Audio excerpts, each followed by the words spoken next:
Hello students, welcome back to my channel Rachna's creation कच्ची से कलम तक। मैं हूं रचना और आज से शुरू कर रही हूं जीएस का प्री का test series, specially state PCS के लिए।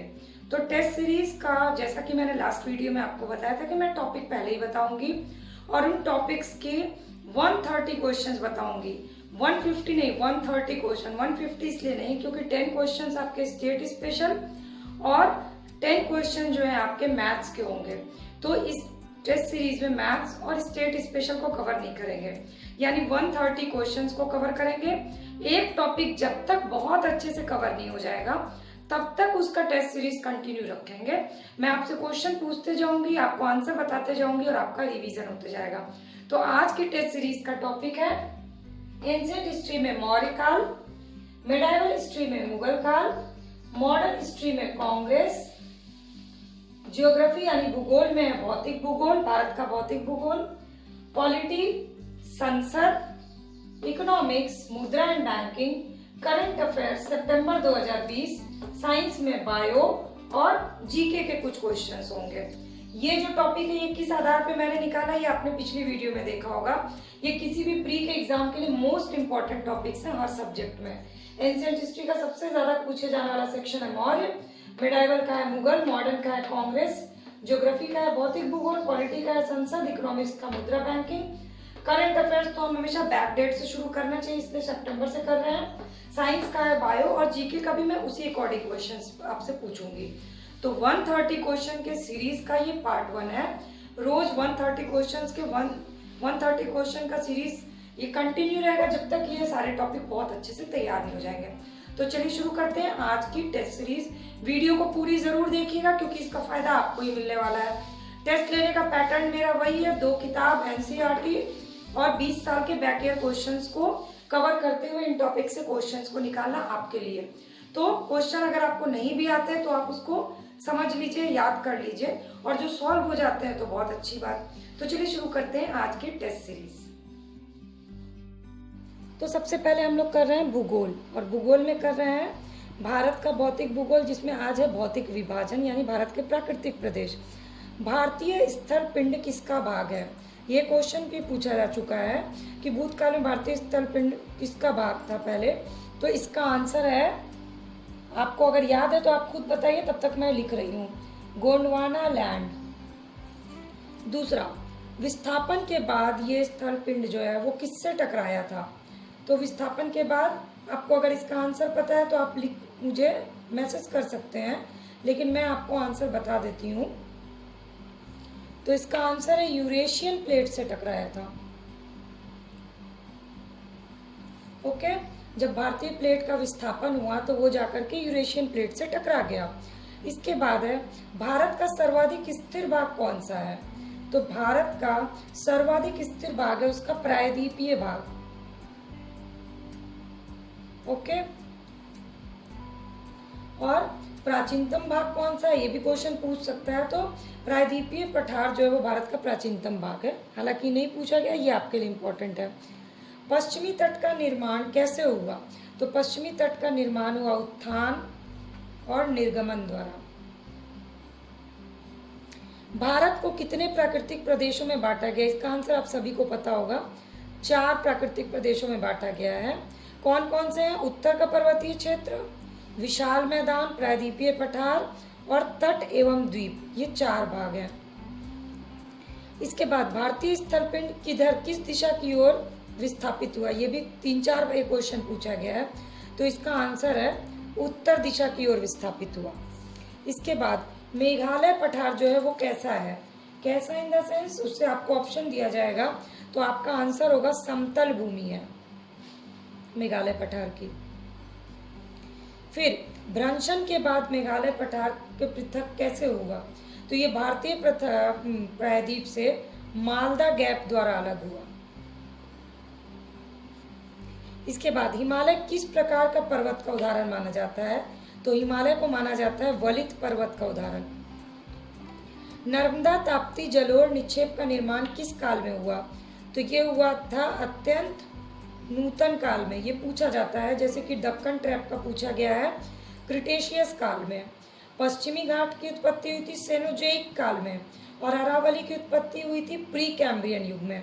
तो आप ये 3 तो याद रख ही लीजिए, दक्कन ट्रैप क्रिटेशियन काल में, पश्चिमी घाट सेनोजोइक काल में, अरावली प्री कैम्ब्रियन काल में। और अब अगला इंपॉर्टेंट है आपके लिए, नर्मदा ताप्ती जलोढ़ निक्षेप हुआ था अत्यंत नूतन काल में। तो ये ज्योग्राफी के 10 क्वेश्चन हो गए आपके लिए आज। फटाफट से इसको रिवीजन भी कर लीजिएगा। अब हम लोग चलते हैं पॉलिटी की तरफ। चलिए, तो अब पॉलिटी का शुरू हुआ है संसद टॉपिक। 11वें नंबर क्वेश्चन से, संसद संविधान के किस भाग में संसद का उल्लेख है? तो आंसर आपका क्या है? भाग 5 में। संसद की व्याख्या कहाँ से कहाँ तक, किस अनुच्छेद तक है? तो इसका उत्तर है आपका 79 से 122 तक है संसद की व्याख्या। संसद से संबंधित सारे प्रावधान हमें मिलते हैं 79 से 122 तक। संसद का निर्माण किससे किससे होता है? ये बहुत बार पूछा जा चुका है। तो संघ के लिए एक संसद होगी, ये 79 में कहा गया है, जिसका निर्माण होगा राष्ट्रपति, लोकसभा और राज्यसभा से। तो बेसिकली संसद का निर्माण राष्ट्रपति, लोकसभा और राज्यसभा से होता है। ये क्वेश्चन बहुत इंपॉर्टेंट है। इसके बाद लोकसभा के निर्माण में आपके कितने सदस्य होते हैं? तो 530 राज्य से प्लस संघ राज्य क्षेत्र से 20 और आंग्ल भारतीय समुदाय से होते हैं। तो अगला क्वेश्चन है, कितने होते हैं आंग्ल भारतीय समुदाय का प्रतिनिधि? तो 2 सदस्य को मनोनीत किया जाता है लोकसभा में आंग्ल भारतीय समुदाय से। इसके बाद लोकसभा में सदस्यों की अधिकतम संख्या कितनी हो सकती है? अधिकतम संख्या होती है 552। इसके बाद सीटों के आवंटन का आधार किस जनगणना को बताया गया था? तो 1971 की जनगणना को सीटों के आवंटन का आधार बताया गया था, राज्यवार सीटों का आवंटन का आधार। किस संशोधन द्वारा उसको 2026 किया गया? तो इसका आंसर है 84वें संशोधन, संविधान संशोधन के द्वारा, जो कि 2001 में हुआ था। ये कर दिया गया कि जनसंख्या 2026 तक के लिए, ठीक है, ऐसी ही रहेगी सीटों का आवंटन। राज्यों को सीटों का आवंटन का आधार क्या है? तो इसका आंसर है राज्यों की जनसंख्या है आधार। जनसंख्या के आधार पर लोकसभा में सीटों का आवंटन किया जाता है। लोकसभा की अवधि कितनी निर्धारित की गई है? 5 वर्ष। इसमें भी अवधि कब से? लोकसभा की अवधि उसके प्रथम अधिवेशन जब होगा उस तारीख से 5 वर्ष तक होगी। ये आपके लिए इंपॉर्टेंट है जानना। तो अब कितने हमने 11 क्वेश्चन कर, 10 क्वेश्चन और कर लिए। संसद किस भाग में है? भाग 5। संसद की व्याख्या अनुच्छेद 79 से 122। संसद का निर्माण राष्ट्रपति, लोकसभा और राज्यसभा। लोकसभा के निर्माण में सदस्य 530 प्लस 20 प्लस 2 आंग्ल भारतीय। लोकसभा की अधिकतम संख्या उनकी सदस्यों की 552। सीटों के आवंटन का जनसंख्या आधार है 1971 और वो अब 2026 तक वही रहेगा। इसका संशोधन हुआ था 44वां संशोधन। राज्यों को सीटों का आवंटन किया जाता है जनसंख्या के आधार पे। लोकसभा की अवधि जो है वो 5 वर्ष है, जब उसका पहला अधिवेशन होगा तब से 5 वर्ष।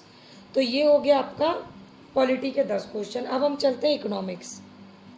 चलिए, तो इकोनॉमिक्स के भी 10 क्वेश्चन है, वो भी मुद्रा एंड बैंकिंग से।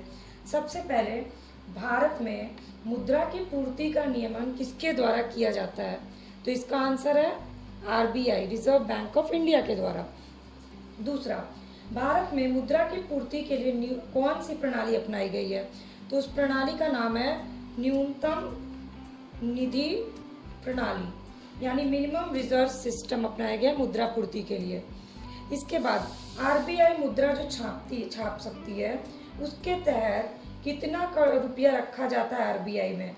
तो 200 करोड़ रुपया आरबीआई में जमा करने पर ही बैंक किसी भी मुद्रा को छाप सकती है। अब उसमें 2 भाग होते हैं, एक तो होता है स्वर्ण और दूसरा होता है विदेशी प्रतिभूति। इन 2 भाग में करके 200 करोड़ दिया जाता है। तो कितना होता है स्वर्ण और कितना होता है विदेशी प्रतिभूति, ये पूछा गया है। तो 200 करोड़ में से 115 करोड़ जो होता है वो होता है स्वर्ण के रूप में, और 85 करोड़ जो होता है वो विदेशी प्रतिभूति होता है। ये है क्वेश्चन और इसका आंसर। इसके बाद भारत में मुद्रा पूर्ति के कितने मापक बनाए गए आधार? तो 4 मापक आधार है, ठीक है। M1, M2, M3, M4 4 बनाए गए हैं। इसके बाद M1, M2, M3, M4 में सबसे तरल कौन है? तो सबसे तरल है M1। तो मैं आपको तरलता का क्रम बता देती हूँ। तो इस तरह से M1 is greater than M2 is greater than M3 is greater than M4। ये है सबसे तरल मुद्रा का क्रम। इसके बाद सबसे वृहद यानी ब्रॉडर मनी किसको कहा जाता है? तो ब्रॉडर मनी कहा जाता है M3 को। आपने अगर मुद्रा एंड बैंकिंग पढ़ी होगी तो इसको एक बार डिस्क्रिप्शन को अच्छे से पढ़ लीजिएगा, नहीं तो मेरी क्लास है उसको आप उस वीडियो को देख सकते हैं।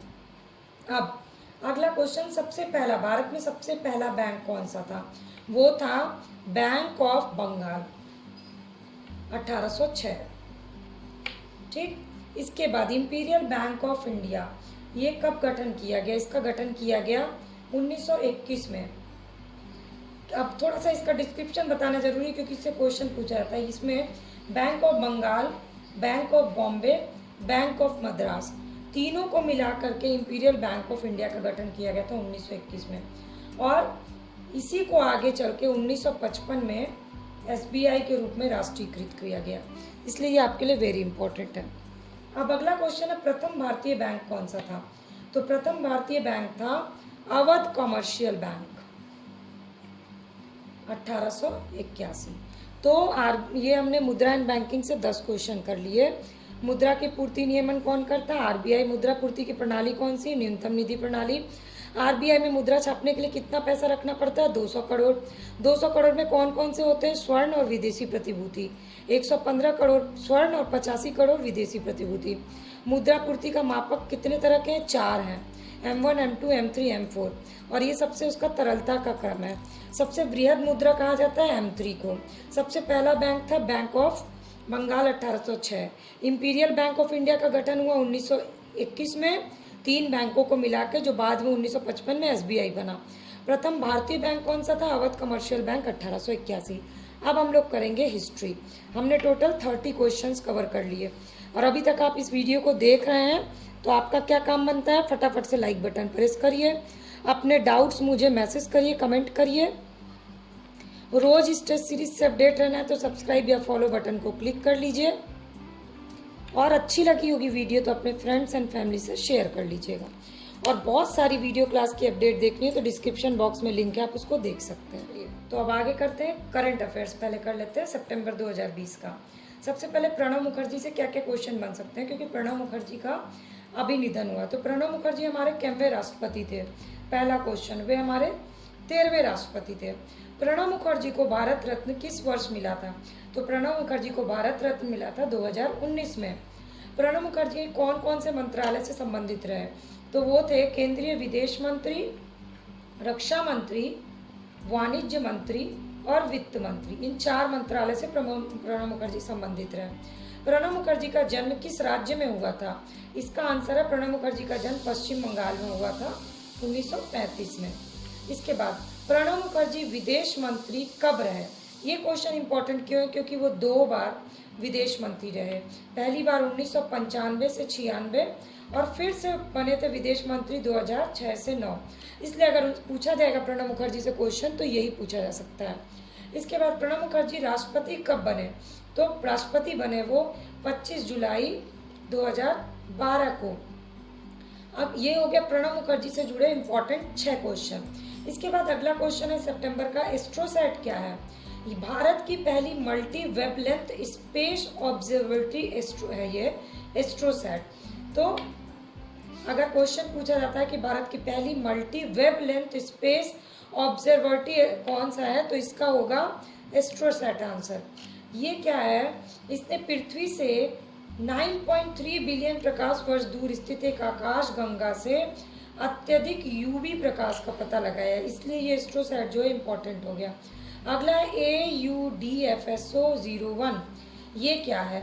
ये एक आकाश गंगा है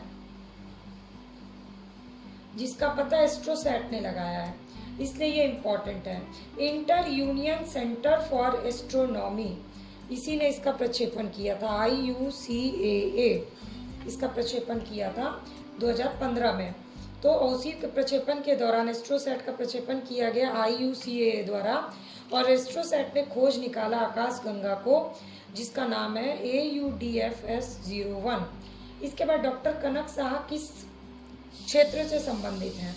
तो इसका आंसर होगा खगोलविद। ये इम्पोर्टेंट क्यों है? क्योंकि इन्हीं के नेतृत्व में ये सारा काम किया गया है, इसलिए ये इम्पोर्टेंट है। इसके बाद है नए चुनाव आयुक्त नियुक्त हुए हैं। नए चुनाव आयुक्त कौन नियुक्त हुए हैं? तो ये है राजीव कुमार। इनके साथ में सुनील अरोड़ा और सुशील चंद्रा है, लेकिन मुख्य चुनाव आयुक्त जो है वो राजीव कुमार है। तो ये हो गए 10 इंपॉर्टेंट क्वेश्चन सितंबर के। टोटल हम करंट अफेयर्स का 20 क्वेश्चन करेंगे। तो अब चलिए आगे देख लेते हैं। चलिए अब आगे का करंट अफेयर्स सबसे 41 नंबर क्वेश्चन देखते हैं। 95% मजदूरों को, जो प्रवासी मजदूर हैं, उनको निःशुल्क खाद्यान्न उपलब्ध कराने के लिए कौन सी योजना शुरू की गई? इसका नाम है आत्मनिर्भर भारत योजना। ओके, और ये कब शुरू की गई? 15 मई 2020 को।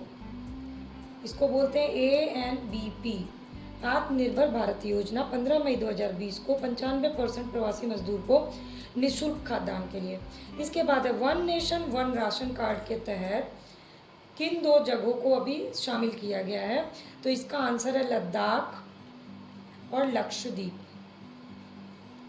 ये होता है one nation one ration card योजना जो है ये राष्ट्रीय खाद्य सुरक्षा अधिनियम 2013 के तहत शुरू किया गया था। राज्य और केंद्र शासित प्रदेशों के सहयोग से PDS यानी सार्वजनिक वितरण प्रणाली का एकीकृत प्रबंधन के तहत चलाया जाता है ये one nation one ration card, और इसी में इसको लद्दाख और लक्षद्वीप को नया ऐड किया गया। अब इसके बाद है रक्षा मंत्री 3 सितंबर से 5 सितंबर तक किस देश की विदेश यात्रा पर रहे? तो इसका आंसर होगा रूस। इसके बाद है बिजली बाजार को हरित बनाने के लिए कौन सी योजना शुरू की गई है? यानी विद्युत क्षेत्र में हरित प्रणाली लाने के लिए कौन सी योजना शुरू की गई है? तो इसका आंसर है green term ahead market, GTAM। बिजली बाजार को हरित बनाने के लिए विद्युत मंत्रालय द्वारा शुरू किया गया, विद्युत और नवीकरणीय मंत्रालय के द्वारा ये शुरू किया गया ग्रीन टर्म अहेड मार्केट। प्रवासी श्रमिकों को रोजगार दिलाने के लिए कोविड-19 के मद्देनजर कौन सा कार्यक्रम शुरू किया गया योजना? तो ये है गरीब कल्याण रोजगार अभियान। प्रवासी श्रमिकों को रोजगार दिलाने के लिए गरीब कल्याण रोजगार अभियान शुरू किया गया कोविड-19 के मद्देनजर। इस योजना के तहत, इस अभियान के तहत कितने राज्यों को लक्षित किया गया? 6 राज्य को, बिहार, झारखंड, मध्य प्रदेश, उड़ीसा, राजस्थान और यूपी। ओके, फिर है सरकारी कर्मचारियों के कार्यों में पारदर्शिता लाने के लिए और उनमें सृजनात्मकता और नयापन लाने के लिए कौन सा शुरू किया गया है काम? तो ये है मिशन कर्मयोगी। अगला ये भी पूछा जा सकता है मिशन कर्मयोगी जो शुरू किया गया किस मंत्रालय के द्वारा? हो सकता है आपको आंसर दे दे कार्मिक मंत्रालय, पर नहीं। इसका आंसर है मानव संसाधन मंत्रालय द्वारा शुरू किया गया मिशन कर्मयोगी, जिसका उद्देश्य पारदर्शिता और प्रौद्योगिकी के माध्यम से सरकारी कर्मचारियों की सृजनात्मकता को बढ़ाना। इसके बाद है वस्त्र क्षेत्र में सहयोग किया गया है भारत का किस देश के द्वारा? तो इंडिया और जापान के बीच में सहयोग हुआ है। गुणवत्तापूर्ण वस्त्र के क्षेत्र में सहयोग हुआ है इंडिया और जापान में। अगला क्वेश्चन है खनिज संसाधन में सहयोग किस देश से हुआ है? इंडिया का। इंडिया और फिनलैंड का हुआ है। इसके बाद 118 मोबाइल ऐप भारत में प्रतिबंधित किया गया। किस मंत्रालय द्वारा प्रतिबंधित किया? क्वेश्चन ये है। तो इसका आंसर है गृह मंत्रालय द्वारा। आपको करंट अफेयर्स के क्वेश्चंस इंफॉर्मेटिव लग रहे हैं, यूजफुल लग रहे हैं, तो प्लीज मुझे कमेंट करके जरूर बताइएगा, क्योंकि अभी सबसे टफ है करंट अफेयर्स के इंपॉर्टेंट क्वेश्चंस निकालना, क्योंकि इस साल कोई भी प्रॉपर मैगजीन आई नहीं है। तो आपके लिए एकदम सटीक क्वेश्चन सेलेक्ट करके मैं इसीलिए टेस्ट सीरीज में आपके लिए करंट अफेयर्स को ऐड किया है मैंने। तो अब हमारे 50 क्वेश्चन कंप्लीट हो गए इस टेस्ट का। अब बचे हमारे 50 और क्वेश्चन। जो 50 और क्वेश्चन होंगे वो होंगे एंशिएंट, मेडाइवल, मॉडर्न। एंशिएंट से 10, मेडाइवल से 10, मॉडर्न से 30 क्वेश्चन, यानी 50 क्वेश्चन आपके ये हो जाएंगे।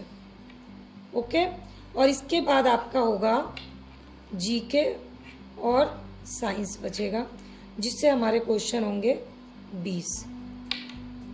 तो अब आपके 120 क्वेश्चन मैं कवर करवा दूंगी। 2 पार्ट में करते हैं इसको ताकि अच्छे से याद हो जाए, और बाकी के जो क्वेश्चन है वो आपके होंगे स्टेट, स्पेशल और मैथ्स के क्वेश्चन। ये मैं बाद में करवाऊंगी स्टेट स्पेशल क्वेश्चन। तो चलिए 50 क्वेश्चन के सीरीज का ये पार्ट 1 और 50 पार्ट 2 में देखेंगे।